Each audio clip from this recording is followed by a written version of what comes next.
एक वक्त का किस्सा है। नील रुखाट नाम के एक जंगल में एक बहुत अजीब रास्ता था। कहा जाता था कि उस रास्ते के बाहर एक अजीब दुनिया है, लेकिन किसी को भी उस जगह के बारे में नहीं पता था। उस जंगल के साथ वाले गांव में मीठे नाम का एक लड़का अंडों का काम किया करता था। भाई साहब जल्दी से 5 अंडे दे दो। ओ भाई तुम्हें पता भी है अंडे कितने महंगे हो गए हैं? 200 रुपए का एक अंडा हो गया है। ओ तू पागल तो नहीं हो गया? 200 रुपए का एक अंडा खैर तो है। जी भाई जरा मार्केट जाकर चेक करो। मुर्गियों में ऐसी बीमारी आई है कि सारी मुर्गियां इस दुनिया से कुस्तुन दुनिया में चली गई हैं, इसलिए अंडे बहुत नायाब हो गए हैं। भाई मुझे तुम्हारी बात पर यकीन नहीं आ रहा, मैं किसी और दुकान पर जाकर पता करता हूँ। वो आदमी वहाँ से चला जाता है तो देखता है कि रास्ते में जगह जगह पर मुर्गियाँ मरी हुई होती हैं। उसे यकीन आ जाता है कि मीठा ठीक कह रहा था। ये तो जगह जगह पर मुर्गियाँ ही मरी हुई हैं। इसका मतलब मुर्गियाँ नहीं होंगी तो अंडे कहाँ से आएंगे?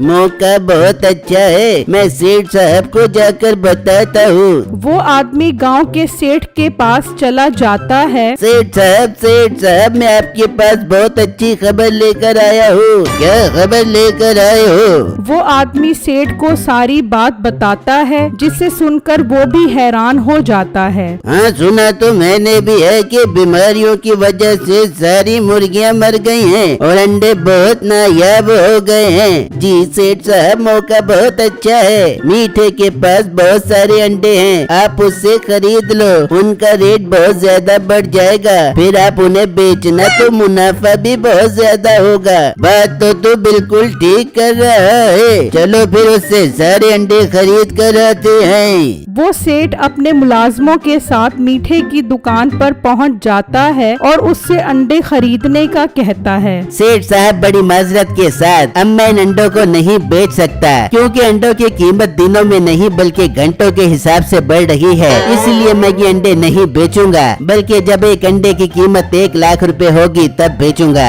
ये सुनते ही सेठ की लालच बहुत बढ़ जाती है। कैसे नहीं बेचेगा तू अंडे? मैं गांव का सेठ हूँ, पहले तो मैं तुझसे पैसों के अंडे खरीद रहा था, लेकिन अब मैं पैसों के नहीं बल्कि सारे अंडे फ्री में लेकर जाऊंगा। सेठ साहब ये आप क्या कह रहे हो? मैं जो कह रहा हूँ ठीक कह रहा हूँ, चलो इसे दरख्त के साथ बांध दो। उसके मुलाजिम मीठे को दरख्त के साथ बांध देते हैं और मीठे के सारे अंडे लेकर चले जाते हैं। मीठा बहुत परेशान हो जाता है, तभी वहाँ से एक लड़का गुजरता है। भाई साहब मुझे खोल दो, मुझे सेठ ने दरख्त के साथ बांध दिया है और मेरे सारे अंडे भी ले गया है। ओह भाई ये तो आपके साथ बहुत ज्यादती हो गई। मेरे पास भी बहुत सारी मुर्गियाँ थी, लेकिन बीमारी की वजह से मर गई और जो उनके अंडे थे वो मैंने संभाल कर रख लिए। अरे भाई वो सेठ बहुत लालची है, वो तुम्हारे अंडे भी ले जाएगा। जितनी जल्दी हो सके वो अंडे छुपा दो, क्योंकि अब अंडे इतने महंगे हो जाएंगे कि एक अंडा सोने के दामों में बिकेगा। भाई आप ठीक कह रहे हो, मैं आपको खोलता हूँ, फिर हम दोनों मिलकर वो अंडे जंगल में छुपा देते हैं। ठीक है मेरे भाई जल्दी करो। फिर बिट्टू मीठे को खोल देता है और वो दोनों बिट्टू के घर की तरफ निकल जाते हैं। और जब बिट्टू के घर पहुंचते हैं तो मीठा इतने सारे अंडे देखकर हैरान रह जाता है। अरे बिट्टू तुम्हारे पास तो बहुत सारे अंडे हैं, चलो जल्दी इन्हें समेटो, फिर हम इन्हें जंगल में जाकर छुपा आते हैं। फिर वो सारे अंडे इकट्ठे करते हैं और टोकरी में रखकर वहाँ से ले जाते हैं। वो अंडे छुपाने के लिए जंगल की तरफ जा रहे होते हैं कि उस सेठ का मुलाजिम उन्हें देख लेता है। अच्छा तो ये अंडे लेकर जा रहे हैं, मैं भी सेठ को बताता हूँ। वो सेठ के पास जाता है और उसे बताता है कि उसने मीठे और बिट्टू को अंडे ले जाते हुए देखा है। ओ कमअक्ल वो अंडे लेकर कहाँ जा रहे थे? सेठ साहब ये तो मैंने देखा नहीं, अकल नहीं है तेरे अंदर, पता नहीं वो अंडे कहाँ लेकर गए होंगे। चलो कोई बात नहीं, वो गुजरेंगे तो उसी रास्ते से ही ना, हम वहाँ चलकर खड़े होते हैं। फिर वो सब उसी रास्ते पर आकर खड़े हो जाते हैं। वहाँ मीठा और बिट्टू उस जंगल में पहुँच जाते हैं और खुदाई करके सारे अंडे वहाँ छुपा देते हैं। बिट्टू की नजर उस रास्ते दरवाजे पर पड़ती है, लेकिन वो नजरअंदाज कर देता है। वो अंडे वहाँ छुपा कर चले जाते हैं और जब वो वहाँ पहुँचते हैं तो सेठ अपने साथियों के साथ वहाँ पर खड़ा होता है। आओ आओ, मैं तुम्हारा ही इंतजार कर रहा था। कहाँ छुपा कर आए हो वो अंडे, जल्दी बताओ। सेठ साहब, वो अंडे मेरा कुल सड़माया है, मेरी सारी मुर्गियाँ मर गई। अब मेरे पास उन अंडों के अलावा और कुछ नहीं है। अपना मुंह बंद कर और बता अंडे कहाँ हैं। मुलाजिमों, इन दोनों को बांध दो। उसके मुलाजिम उन दोनों को बांध देते हैं। मीठा बहुत डर जाता है। सेठ साहब, मैं आपको बताता हूँ वो अंडे हमने कहाँ छुपाए हैं, पहले मुझे खोलो।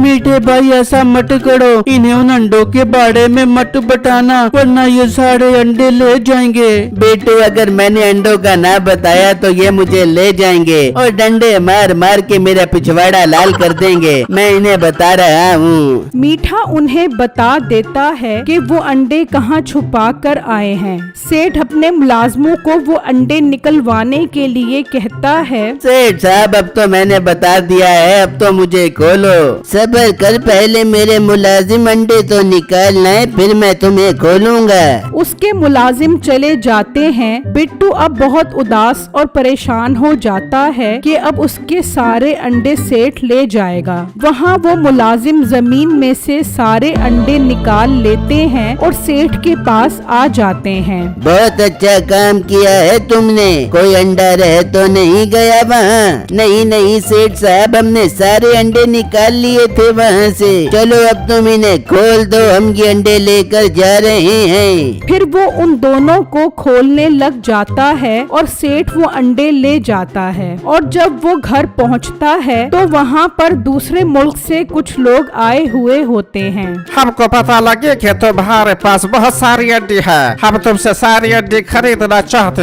एक अंडा 1000 रुपए का है, बताओ तुम्हारे पास कितना अंडे है? मेरे पास बहुत सारे अंडे हैं, मगर मैं एक अंडा 1000 का नहीं बल्कि 2000 का बेचूंगा।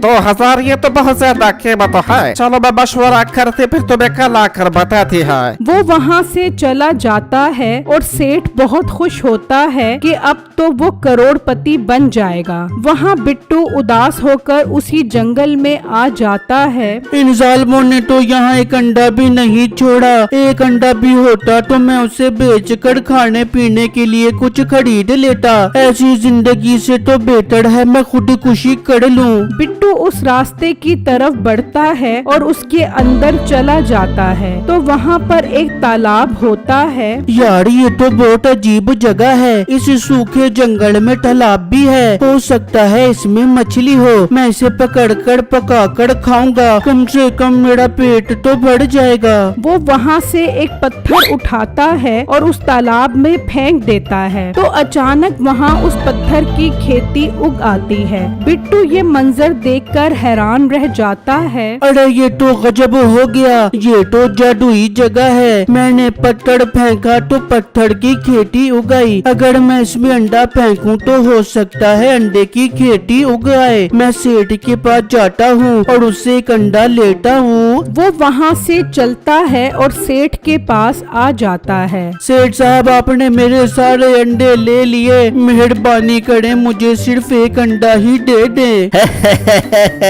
एक अंडा 5000 रुपए का है, खरीदना है तो बता। सेठ साहब, मेरे पास तो 1 रुपया भी नहीं है, तो 5000 रुपए कहाँ से लाऊं? तो फिर दफा हो जाओ और दोबारा अपनी शक्ल मत दिखाना। बिट्टू उदास होकर वहाँ से चला जाता है और सोचने लगता है। यार, मैं अपनी मुर्गियों के डब्बे में जाकर देखता हूँ, हो सकता है वहाँ कोई अंडा रह गया हो। बिट्टू जल्दी से अपनी मुर्गियों के दड़बे में आता है तो देखकर खुश हो जाता है कि वहाँ पर एक अंडा पड़ा होता है। वो वहाँ से वो अंडा उठा लेता है और जंगल में उसी जगह पर आता है और तालाब में वो अंडा फेंक देता है तो देखते ही देखते वहाँ अंडों की खेती उग आती है। बिट्टू बहुत खुश हो जाता है और वो वहाँ से अंडे तोड़ने लग जाता है और टोकरी में डालकर वो अंडे वहाँ से ले जाता है। वहाँ वो अरबी भी सेठ के पास पहुँच जाते हैं। आए आए अरबी साहब, मैं आप ही का इंतजार कर रहा था। हमें मंजूर है, हम तुमसे एक अंडा 2000 रुपए का खरीदना बाकी। कितने अंडे हैं तुम्हारे पास? मेरे पास बहुत सारे अंडे हैं, सारे ही अंडे 2000 के हिसाब से खरीद लो। रुको जाओ अरबी भाई, ये सेठ फड़ाडी है, इसके पास सारे अंडे चोरी के हैं। इसने मेरे और मीठे भाई के अंडे चोरी किए हैं। मेरे पास बहुत सारे अंडे हैं, मैं आपको एक अंडा 100 रुपए का दूंगा। बेटू तुम्हारे पास इतने अंडे कहाँ से आ गए? मेरे पास इतने सारे अंडे हैं कि सारी जिंदगी खत्म नहीं होंगे। अरबी भाई मैं एक शर्त पे आपको अंडे बेचूंगा, पहले सेठ को पुलिस के हवाले करो। ये कोई मसला नहीं है, इस चोर को तो इसकी सजा में लगे। मैं अभी पुलिस को बुलाना बाकी। ये सुनते ही उसके मुलाजिम वहाँ से भाग जाते हैं और सेठ अकेला रह जाता है। बेटू मुझे पुलिस के हवाले मत करो, मैं तुम्हारे सारे अंडे वापस कर देता हूँ। अपना मुंह बंद कर, मुझे 2000 रुपए का चोरी का अंडा बेचती, तेरी तो खैर नहीं। उस सेठ को उसके किए की सजा मिल जाती है और बिट्टू उस अरबी के साथ अंडों का कॉन्ट्रैक्ट कर लेता है और ट्रक भरकर अंडे बेचता है।